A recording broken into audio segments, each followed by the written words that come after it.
press conference. The Octagon returns to the Garden State in Newark, New Jersey with a can't-miss pay-per-view event.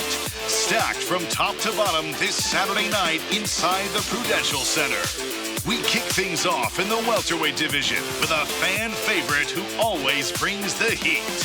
With 22 of his 27 wins coming by stoppage, he's eyeing another highlight reel finish. Please welcome Kevin Trailblazer Holland.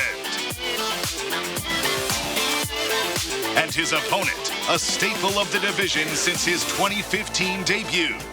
With one-punch power and a dangerous ground game, he's a threat wherever the fight goes. Representing Westwood, New Jersey, here is Vicente the Silent Assassin Luque. Next up, a high-stakes clash in the bantamweight division. First, a finishing machine making his UFC debut.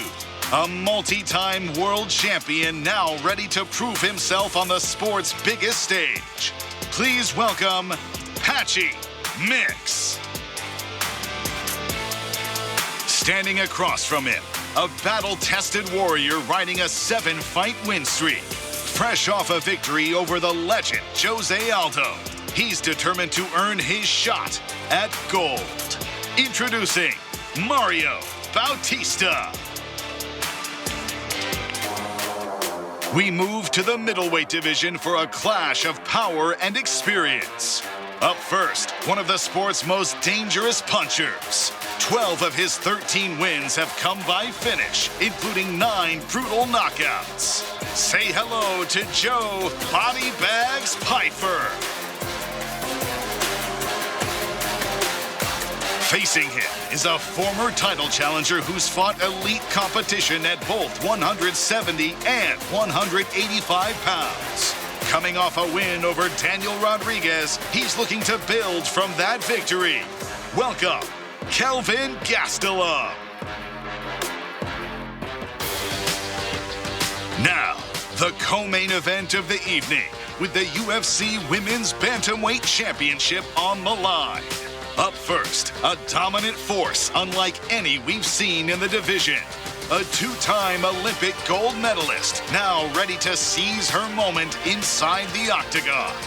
Coming to the stage, this is Kayla Harrison.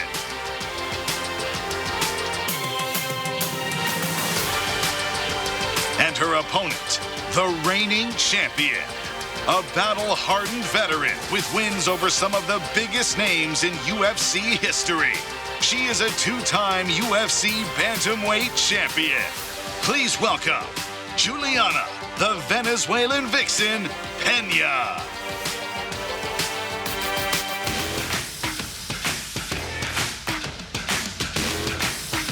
And finally, our main event. A rematch for the UFC Men's Bantamweight Championship. First, one of the sport's biggest superstars seeking redemption.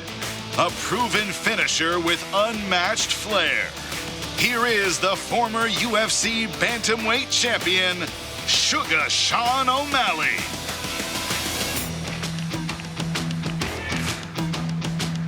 His opponent, relentless, durable, and rewriting the record books. Owner of the most takedowns in UFC history, riding a 12-fight win streak, and the reigning king of the division. Introducing the UFC Bantamweight Champion of the World, Merab the Machine Dvalishvili.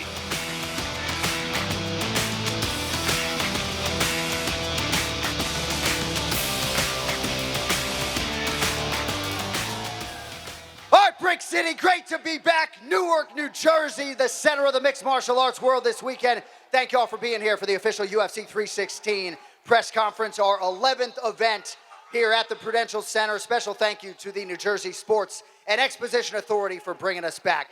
Still some tickets available if you need them for Saturday night. For now, though, who has the first question? Go ahead, Oscar. Start off with a question for Merab. Merab, this is a rematch of a fight that you won. So with that in your mind, do you feel you even need to change anything from your first performance, or just go in there and repeat what you did the first time out? One more time, please. Said, Merab, do you feel like because you won the first fight, you need to change anything about your performance tactically, or do you just need to do the same thing again to beat Sean? This is new fight. This is new challenge. Like Sean said, he will be 70% better. I'm expecting he will be better version of himself last time. And this is new fight. I know now he's humble, but he wants to knock me out, and I'm here to not let him do that. You know, I'm gonna break him, and after we can be friends, no problem. But June 7, we are enemies again, and I'm gonna show better fight and break him.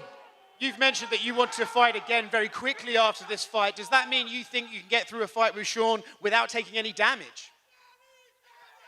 One more time. Do you feel like you're going to take any damage in this fight, or you're going to make it look easy and can fight again right away? This is fight business, and of course I'm ready for everything. You know, he's a tough fighter. He has a 10 win in UFC, and wherever it goes, but I'm gonna make sure I'm gonna win, and I'm not gonna give my belt to him. You know, this is mine, and I'm gonna keep it, and we can be friends after. Let's go. Sean, the last rematch you had was with Chito Vera, and that was one of your best performances of your entire career. Does that give you motivation and confidence showing what you can do a second time against the same guy? Yeah, for sure. I mean, this is a completely different fight, but undefeated in rematches, we're going to keep it that way. Do you feel like Merab is the type of guy you need to fight twice to get used to that pressure and style that he has, or was that just a bad night at the office and you can do better this time? Merab's, as good as Merab's mastered his skill set, and, no excuses. He won the first fight. We're fighting again. That's it. Nah, fuck that. You had a bad night. I had a bad night. Look, no color in the hair this time. There's no real beef between you and Merab. Do you feel that that might actually help you take some pressure off and give you a chance to just perform how you want? No. The hair, everything going on this week is just a little bit more laid back, but Saturday is going to be exciting. Question for the challenger, Kayla Harrison. Kayla, I know you said at Media Day yesterday, with this win, you're going to be the new face of women's MMA.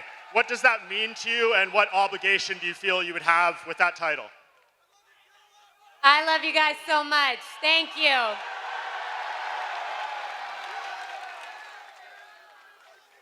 It would be an honor and a privilege to be the face of women's MMA. I don't take it lightly.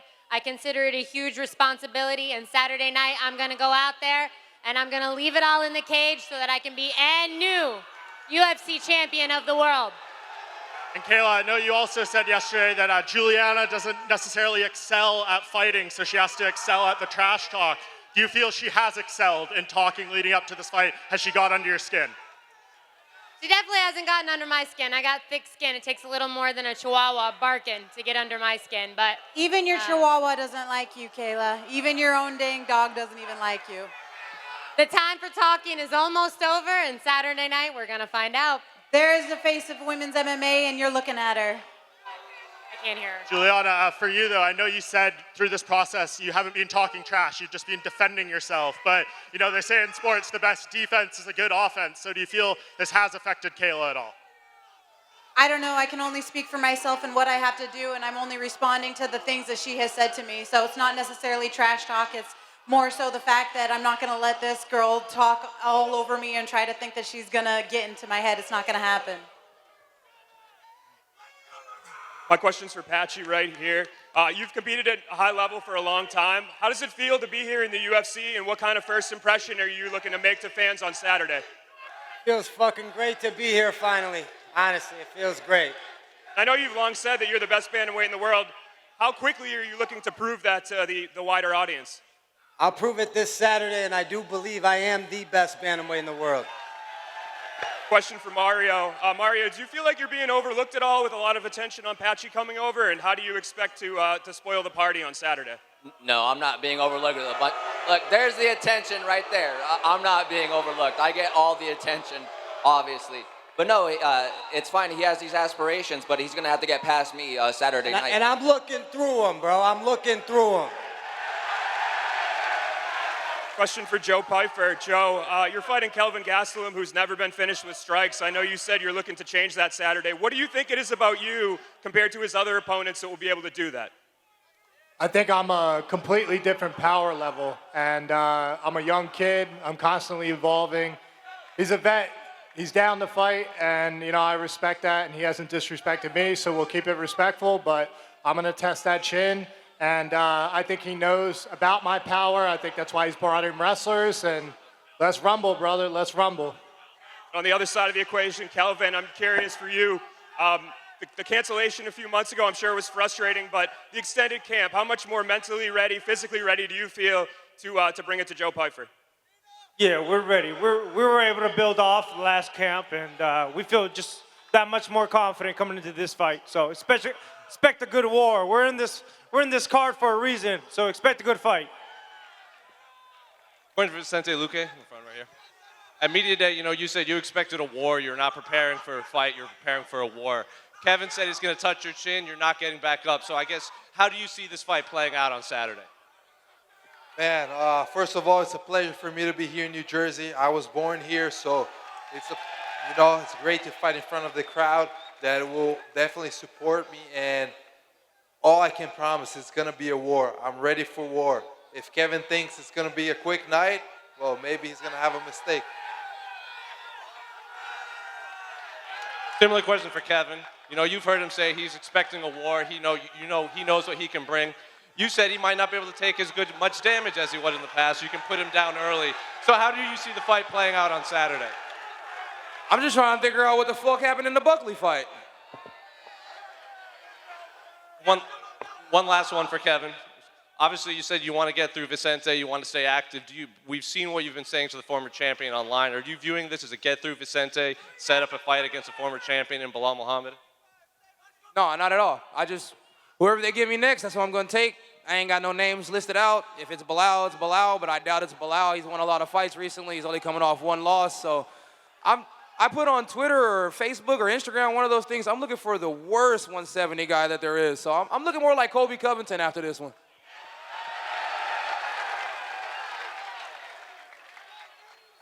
Question for Kayla. Kayla, you sometimes refer to your career as a climb. Do you believe that taking out Juliana, dethroning her, and becoming champion would be the equivalent to reaching the summit of that mountain? Or do you think you would have to take out Amanda Nunes first to really reach the peak? When I talk about a mountain, I really think that there's no peak. It's just every step every day I want to wake up and be the best possible version of myself. And I'm grateful to Juliana because she's bringing out another newer, better version of me. And after I whoop her ass, I'm coming for Amanda. What do you know? What do you say? Kayla, how are you going to beat me like I asked you the last time? Are you going to lay on top of me and cook the clock for 25 minutes? Because that is literally your only chance to victory. That's your only chance to beat me is lay on top of me for 25 minutes. You've been stopped 3 times. Okay. You're 11-5. It doesn't You've matter. lost more fights that than I've lost rounds the 6 fights in that I've MMA. taken in order to get and fight the best in the world. I'll take that all day over your 20 fights that it's taken you to get to here right now. We're gonna find out. Yeah, we are. Question for Merab. Merab, it seems like every fight week your name gets bigger and bigger. The fans get louder and louder. How does it feel to be in this position right now? I'm just grateful to be here. Thank you, UFC, and thank you, UFC fans. Do I have the best job in the world? And I enjoy every time I'm stepping here. I'm grateful, and I'm getting better and better. And you guys will see June 7th. And still, I love you guys. Thank you, guys. My first question is for Shoga. Shoga, you had Israel Adesanya and Dimitri Estranson with you in training camp this week. What did they tell you coming off a loss? Because they both experienced losses and came back big. What kind of advice did they have? First of all, shout out to these fans, right? You guys are passionate. I can feel it. You guys are fucking awesome. Yeah, hanging out with Demetrius and Izzy was super cool. It was more of a random little pop by. Hung out for a little bit. Just being around them and feeling that energy is inspiring. But, not too much was said about the fight specifically. My next one's for Mario and Patchy. You guys are sitting on stage with the champion and #1 contender right now. Do you feel an impressive enough win puts you in title contention next? Hell yeah, 100%. Next in line, 21-1, 16 finishes. You know, that's the best record up here by the bantamweights. Mario, what about you? Yeah, I think it gets us into the top 5 for sure. And then maybe one more fight and then we'll get there. Question for Sean O'Malley. Your former opponent, Chris Moutinho, he's won 5 fights in a row by finish, and he's back in the UFC now. How cool is it to see your former opponents evolve? Damn, that's awesome. Congratulations to him. Yeah, that's cool. And one question for John Anik. Shane Burgos, a former UFC featherweight, he's a free agent. He wants to finish his career in the UFC. He always puts on exciting fights. Can we get Shane Burgos back to the UFC? You think I wield power as far as getting Hurricane Shane Burgos back into UFC? I mean, certainly I think he left on good terms. Stylistically, he's a promoter's dream, but I'm not a very powerful man. I think you know that. What do you have, sir? All right. My question's also for you. The fans made a petition to strip John Jones of the belt with almost 200,000 signatures. What are your thoughts on this? So I think a fight between John Jones and Tom Aspinall is bigger if they are both champions. I'm hopeful they're going to fight in December in Las Vegas. I have no inside information, but I don't know that John Jones really gives a rip if they strip him of the heavyweight championship. He's still going to fight Tom, hopefully, and it's still going to be a bag. Thank you. Thank you. All right, who's next? Go ahead. One for Sean O'Malley. Sean, I know you don't want to talk a lot of trash this week, but Merab said earlier this week on Embedded, he said, I stole his jacket, I stole his title belt, and now I'm going to steal his sponsors and his fans. There's going to be a heavy contingency of Sean O'Malley fans in the building this weekend.